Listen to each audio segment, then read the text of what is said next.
Bayangkan Anda sedang berjalan di lorong supermarket, melewati barisan buah-buahan segar yang berwarna-warni. Di satu sisi ada pisang kuning yang melengkung indah, dan di sisi lain ada stroberi merah yang menggoda. Jika saya memberitahu Anda bahwa semua yang Anda ketahui tentang mereka adalah sebuah kebohongan besar, apakah Anda akan percaya? Secara botani, dunia buah-buahan penuh dengan kejutan yang mungkin tidak pernah Anda duga sebelumnya. Kita sering mengelompokkan buah berdasarkan rasa atau nama populernya saja. Namun, ilmu botani memiliki standar yang jauh lebih ketat dan teknis. Persiapkan diri Anda, karena hari ini kita akan membongkar rahasia di balik klasifikasi tanaman yang akan membuat Anda tercengang. Selamat datang kembali di kanal kita, tempat di mana rasa ingin tahu bertemu dengan penjelasan ilmiah yang seru.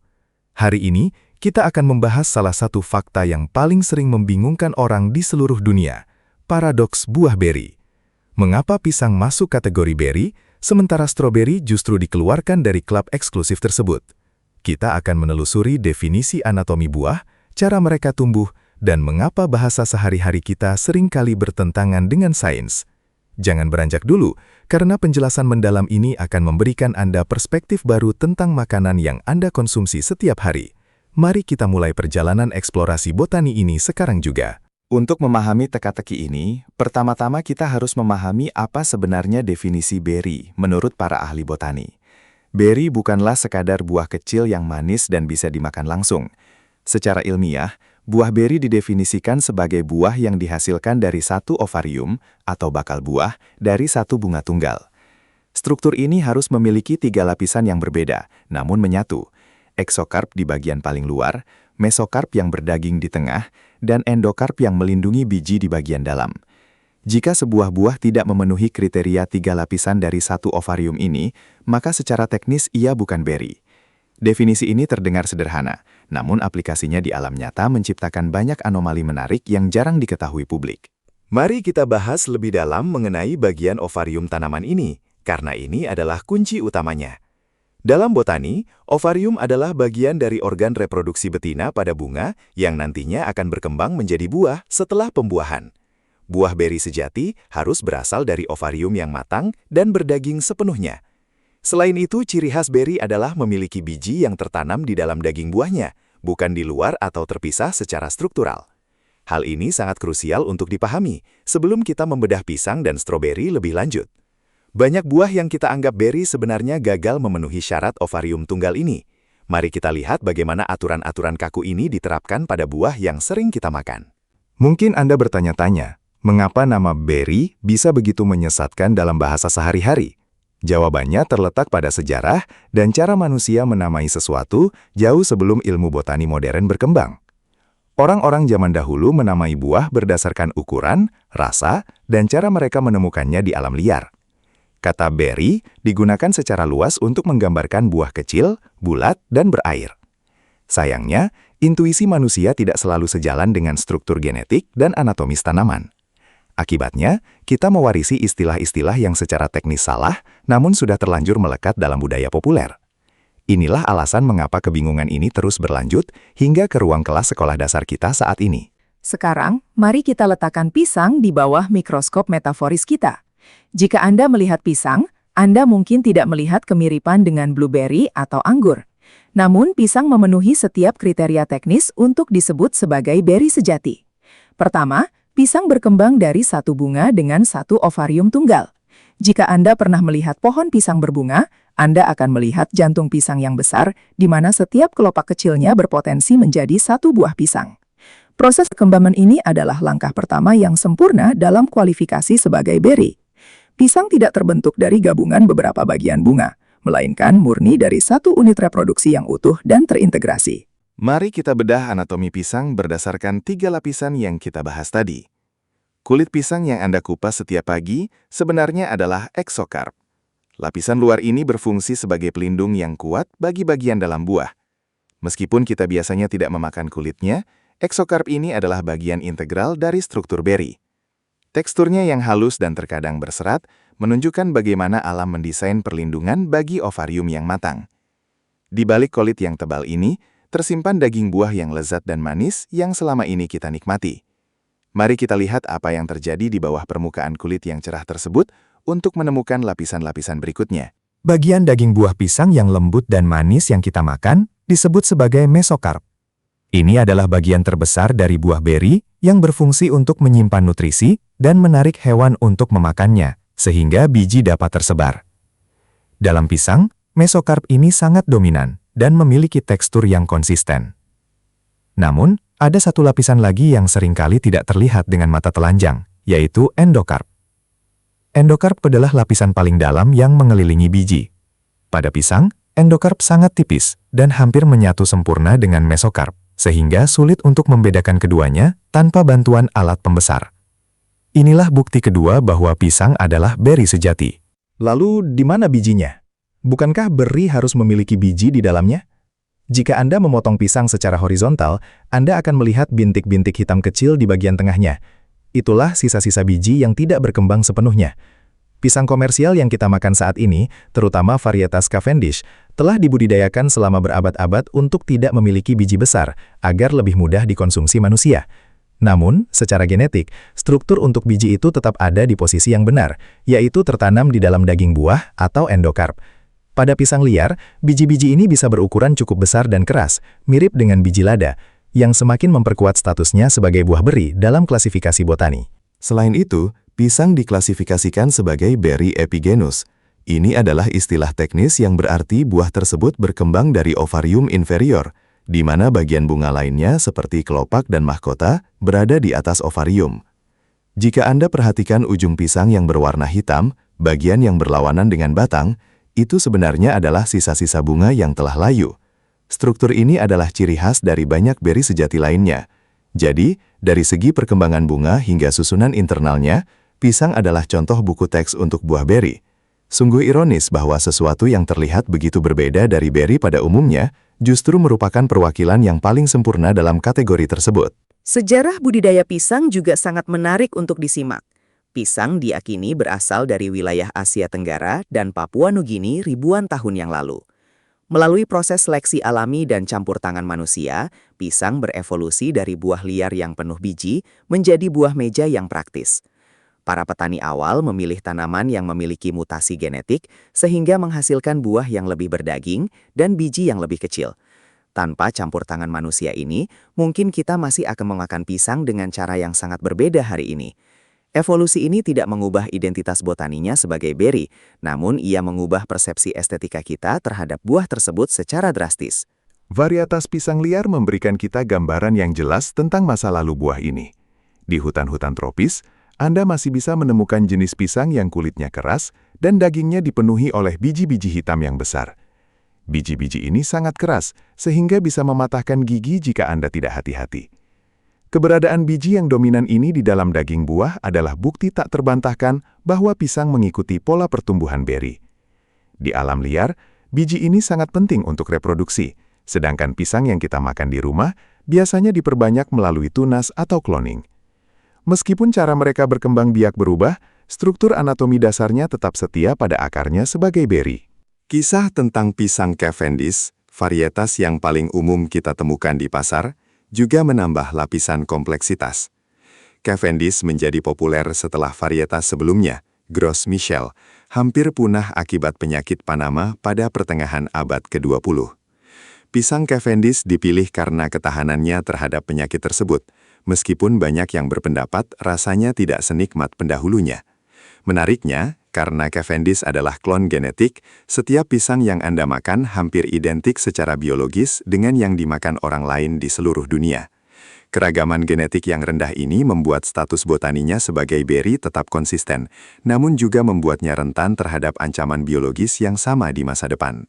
Selain fakta botani yang mengejutkan, pisang juga merupakan pembangkit tenaga nutrisi. Kaya akan potasium, vitamin B6, dan vitamin C, buah beri raksasa ini memberikan energi instan bagi siapa saja. Struktur daging buahnya yang padat nutrisi adalah hasil dari evolusi ovarium yang dirancang untuk mendukung kehidupan baru. Ketika kita mengonsumsi pisang, kita sebenarnya sedang memakan ovarium tanaman yang sangat berkembang. Kandungan gula alaminya, seperti glukosa dan fruktosa, tersimpan dengan rapi di dalam lapisan mesokarp yang kita bahas tadi. Jadi, selain secara ilmiah menarik, pisang juga merupakan salah satu ciptaan alam yang paling efisien dalam memberikan asupan bagi makhluk hidup lainnya. Kini, mari kita tinggalkan dunia pisang yang kuning dan beralih ke subjek yang paling kontroversial dalam diskusi ini, stroberi. Nama stroberi secara harfiah mengandung kata berry, namun bagi seorang ahli botani, ini adalah sebuah kesalahan penamaan yang cukup fatal. Stroberi adalah penipu besar dalam dunia tanaman. Meskipun terlihat cantik, berwarna merah, dan memiliki ukuran kecil yang sering diasosiasikan dengan beri, stroberi sama sekali tidak memenuhi syarat 3 lapisan ovarium tunggal. Bahkan, stroberi memiliki struktur yang jauh lebih rumit dan aneh daripada yang terlihat di permukaan. Mari kita mulai membongkar mengapa stroberi secara teknis didepak dari kategori beri. Mari kita perhatikan tampilan luar stroberi dengan sangat cermat. Hal pertama yang akan Anda perhatikan adalah bintik-bintik kecil yang tersebar di seluruh permukaan kulit merahnya. Banyak orang salah mengira bahwa bintik-bintik ini adalah biji stroberi. Namun, secara botani, setiap bintik kecil itu sebenarnya adalah satu buah yang terpisah. Ya, Anda tidak salah dengar. Apa yang kita anggap sebagai satu buah stroberi sebenarnya merupakan wadah bagi ratusan buah kecil yang menempel di permukaannya. Bintik-bintik ini disebut sebagai acine. Inilah poin pertama di mana stroberi gagal memenuhi definisi beri yang mengharuskan biji berada di dalam daging buah. Akene adalah sejenis buah kering yang mengandung satu biji tunggal di dalamnya. Jadi, ketika Anda memakan satu buah stroberi, Anda sebenarnya sedang memakan ratusan buah kering kecil sekaligus. Struktur ini sangat berbeda dengan beri seperti pisang atau anggur, di mana bijinya terlindungi jauh di dalam daging buah yang lembab. Pada stroberi, buah yang sebenarnya justru berada di bagian luar dan terpapar langsung ke lingkungan. Fakta ini saja sudah cukup untuk mengeluarkan stroberi dari klasifikasi beri. Namun, misteri ini menjadi lebih dalam ketika kita melihat apa sebenarnya bagian merah yang manis dan berdaging yang sangat kita sukai itu. Bagian merah yang besar, manis, dan berair pada stroberi sebenarnya bukanlah bagian dari ovarium tanaman. Secara botani, bagian tersebut disebut sebagai receptacle atau dasar bunga yang membengkak. Bayangkan sebuah bunga stroberi. Bagian tengahnya yang menjadi tempat melekatnya kelopak dan benang sari mulai membesar setelah pembuahan terjadi. Reseptakel ini tumbuh menjadi jaringan berdaging yang kita kenal sebagai stroberi. Sementara ovarium yang sebenarnya tetap berukuran sangat kecil dan berubah menjadi acene yang menempel di permukaannya. Oleh karena itu, stroberi diklasifikasikan sebagai buah aksesori, karena bagian yang kita makan berasal dari jaringan non-ovarium. Selain disebut buah aksesori, stroberi juga merupakan buah agregat. Istilah ini diberikan karena stroberi terbentuk dari penggabungan banyak ovarium kecil dari satu bunga tunggal. Setiap bintik atau acene berasal dari satu ovarium yang berbeda pada bunga yang sama. Beri sejati harus berasal dari ovarium tunggal, bukan kumpulan banyak ovarium yang berkumpul menjadi satu. Jadi, stroberi gagal dalam 2 kriteria utama botani untuk menjadi beri. Ia memiliki banyak ovarium dan bagian berdagingnya bukan berasal dari ovarium itu sendiri. Ini membuat stroberi lebih mirip dengan sekumpulan buah kering kecil yang menumpang pada struktur pendukung yang besar dan lezat. Proses pertumbuhan stroberi dari bunga hingga menjadi buah matang adalah keajaiban alam tersendiri, meskipun tidak sesuai dengan definisi beri. Ketika lebah menyangbuki bunga stroberi, mereka memicu pelepasan hormon yang memerintahkan reseptakel untuk mulai membengkak dan menyimpan gula. Kecepatan pertumbuhan ini sangat luar biasa, mengubah bunga putih kecil menjadi struktur merah besar hanya dalam hitungan minggu. Evolusi merancang stroberi dengan cara ini agar terlihat sangat menarik bagi hewan pemakan buah. Dengan memakan bagian berdaging yang manis, hewan-hewan tersebut tanpa sengaja membantu menyebarkan ratusan acene kecil ke tempat-tempat baru melalui kotoran mereka. Mungkin sekarang Anda berpikir, kalau stroberi bukan beri, kenapa namanya stroberi? Nama ini berasal dari bahasa Inggris kuno Streubarige. Ada beberapa teori tentang asal-usulnya. Ada yang mengatakan karena tanaman ini tampak bertebaran, strud, di tanah. Atau karena petani dulu sering menggunakan jerami, straw, di sekitar tanaman untuk menjaganya tetap bersih. Apapun alasannya, nama tersebut sudah digunakan selama berabad-abad sebelum sistem klasifikasi Linnaeus yang modern diciptakan. Pada akhirnya, bahasa sehari-hari lebih memprioritaskan kenyamanan daripada akurasi ilmiah. Hal ini menciptakan kesenjangan informasi yang unik antara apa yang kita pelajari di dapur dan apa yang dipelajari di laboratorium biologi. Kejutan botani ini tidak berhenti pada stroberi saja. Mari kita lihat sepupu dekatnya, raspberry. Sama seperti stroberi, raspberry juga memiliki nama berry, namun secara teknis bukan berry sejati. Raspberry juga merupakan buah agregat, yang berarti ia terdiri dari banyak bagian kecil yang disebut druplet. Setiap druplet kecil yang membentuk satu buah raspberry sebenarnya adalah buah tunggal yang memiliki bijinya sendiri di dalam. Jika Anda pernah memetik raspberry, Anda akan menyadari bahwa bagian tengahnya kosong karena ia terlepas dari reseptakelnya. Ini adalah perbedaan struktural yang sangat besar dibandingkan dengan beri sejati yang bersifat masif dan tidak berongga. Blackberry juga masuk dalam kategori yang sama dengan raspberry. Mereka berdua adalah buah agregat yang berasal dari bunga dengan banyak ovarium. Perbedaannya, saat dipetik, blackberry tetap mempertahankan reseptal di bagian tengahnya, sehingga ia tidak memiliki rongga seperti raspberry. Namun tetap saja, secara botani mereka bukan beri. Jadi, hampir semua beri yang kita gunakan dalam smoothie pagi kita, stroberi, raspberry, blackberry, semuanya adalah penyamar yang cerdas. Dunia botani tampaknya sangat suka bermain-main dengan ekspektasi kita, mengaburkan batas antara apa yang terlihat di luar dengan apa yang sebenarnya terjadi di dalam struktur seluler tanaman. Lalu apa perlunya kita membedakan antara definisi kuliner dan definisi botani? Dalam dunia kuliner, definisi lebih didasarkan pada cara penggunaan dan rasa. Buah beri dalam dapur adalah segala sesuatu yang kecil, manis asam, dan sering digunakan dalam hidangan penutup. Namun bagi para ilmuwan, klasifikasi yang akurat sangat penting untuk memahami hubungan evolusioner antar tanaman. Dengan mengetahui bahwa pisang adalah beri, para peneliti dapat menarik garis keturunan genetik yang menghubungkannya dengan tanaman lain yang mungkin tampak sangat berbeda, namun memiliki struktur reproduksi yang serupa. Ini membantu dalam pemuliaan tanaman, perlindungan spesies, dan pemahaman kita tentang keanekaragaman hayati secara keseluruhan. Kompleksitas klasifikasi ini menunjukkan betapa luar biasanya alam dalam menciptakan variasi. Tidak ada satupun aturan yang mutlak sederhana tanpa ada pengecualian yang menarik. Pisang yang panjang dan besar bisa menjadi beri, sementara buah merah kecil yang memiliki nama beri justru bukan. Ini mengajarkan kita untuk tidak menilai sesuatu hanya dari sampulnya atau namanya. Alam tidak peduli dengan kategori yang dibuat manusia. Ia hanya terus berevolusi untuk menciptakan cara terbaik bagi tanaman untuk bertahan hidup dan bereproduksi. Dan terkadang, cara terbaik itu melibatkan struktur anatomi yang membingungkan namun sangat efektif, seperti yang kita lihat pada pisang dan stroberi. Untuk menambah daftar kejutan Anda, tahukah Anda bahwa tomat juga merupakan buah beri sejati? Ya, tomat memenuhi semua syarat. Berasal dari ovarium tunggal, memiliki daging buah, mesokarp yang lembut, dan biji yang tertanam di dalamnya. Bahkan semangka dan labu juga secara teknis diklasifikasikan sebagai jenis beri yang dimodifikasi yang disebut pepo. Pepo adalah beri yang memiliki kulit luar yang sangat keras dan tebal. Jadi, lain kali Anda memotong semangka di hari yang panas, ingatlah bahwa Anda sebenarnya sedang menikmati sebuah buah beri raksasa. Daftar beri sejati ternyata jauh lebih luas dan aneh daripada yang pernah kita bayangkan sebelumnya. Bahkan buah jeruk pun memiliki kategori beri versinya sendiri yang disebut Hesperidium. Jeruk, lemon, dan limau memiliki struktur ovarium tunggal dengan kulit luar yang mengandung minyak atsiri dan bagian dalam yang terbagi menjadi segmen-segmen berdaging yang berair. Setiap segmen tersebut sebenarnya berisi rambut-rambut kantong jus yang berkembang dari dinding ovarium. Meskipun kita tidak pernah menyebut jeruk sebagai beri, secara struktur botani, mereka adalah kerabat dekat dalam keluarga besar beri.